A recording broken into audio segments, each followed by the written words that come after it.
Et direction à l'Hérault maintenant, tout près de Montpellier, avec Christelle. Bonjour Christelle.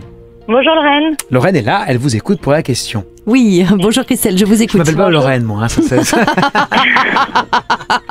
je peux changer de voix. Bonjour. Oui, et puis alors moi j'aurais changé considérablement de physique. C'est pas pourquoi, vous trouvez que j'ai trop de poils un petit peu trop à mon goût. D'accord, alors. Je vous écoute Christelle. Ben voilà, ça concerne mon ancien compagnon qui a souhaité faire un break depuis mi-juillet et je voulais savoir s'il a l'intention de revenir. D'accord. Oui. Bon, par rapport à lui, de toute façon, pour moi, on me signale quand même que tout n'est pas arrivé du jour au lendemain, qu'il y avait déjà eu, avant que la décision soit prise, il y avait déjà eu des éloignements de sa part à lui. Comme s'il avait botté en touche, ou il s'était reculé, mis en retrait. Oui. Et on me dit que vous étiez arrivé dans une phase où c'est comme s'il s'était retrouvé un petit peu au pied du mur, avec vous d'un côté très décidé, parce que vous savez précisément ce que vous voulez, ce que vous ne voulez pas, et une envie d'avancer, de passer l'étape supérieure. Et lui, il fallait qu'il prenne position, et il savait qu'il n'avait pas il n'était pas prêt, qu'il n'avait pas le désir, on va dire, de répondre par rapport à ça et de s'engager, de s'investir davantage. Oui. Donc, pris un petit peu en étau, il a été obligé finalement de se positionner clairement par rapport à ça, puisqu'il n'était pas en mesure de vous donner satisfaction. Bon, pour moi, le terme, on va dire, de faire un break, c'est une façon de vous faire passer un petit peu la pilule.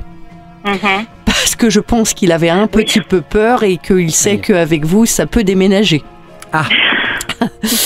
Si vous avez quelque chose à le dire, vous allez le dire. Vous êtes d'accord avec ça, Christelle, ou pas? C'est vrai? Absolument, bon. oui, tout à fait, oui. Ah oui. Vous voyez, et disons que l'homme n'est pas forcément très courageux, aurait plutôt tendance à envie de se faire taper, de se faire battre, c'est ça, vous voulez dire, sur les fesses, quoi, en gros. Disons qu'il n'a pas trop envie d'affronter les situations et d'avoir à expliquer. Et donc voilà, c'était une façon d'aller en douceur vers la porte de sortie. Que les hommes ne sont pas courageux, Lorraine? Souvent, malheureusement, les hommes ne sont pas courageux.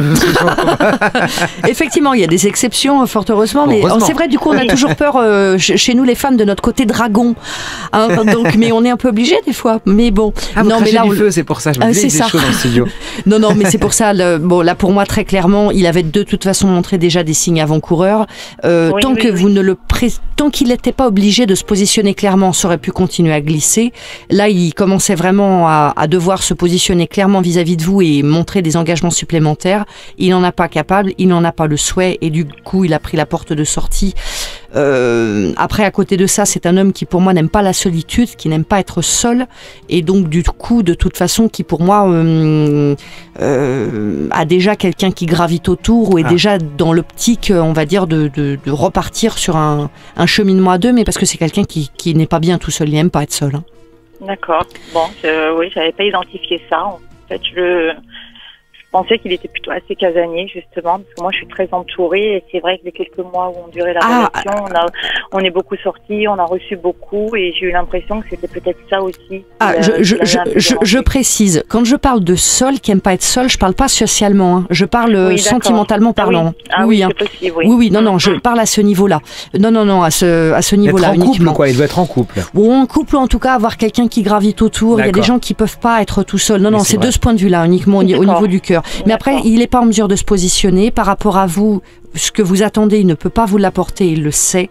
Donc pour moi, je n'ai pas de reprise par rapport à ça. Et pour moi, votre épanouissement amoureux passera par une nouvelle rencontre, quelqu'un de tout nouveau, rencontre qui se fera pour moi plutôt sur l'année prochaine, plutôt sur 2017, parce que vous allez avoir un peu besoin de temps pour digérer tout ça, le faire passer dans le passé et réouvrir votre cœur à une nouvelle personne. Mais ceci étant, vous êtes quand même forte et combative et donc vous allez pouvoir passer par-dessus tout ça. Je ne m'inquiète pas trop.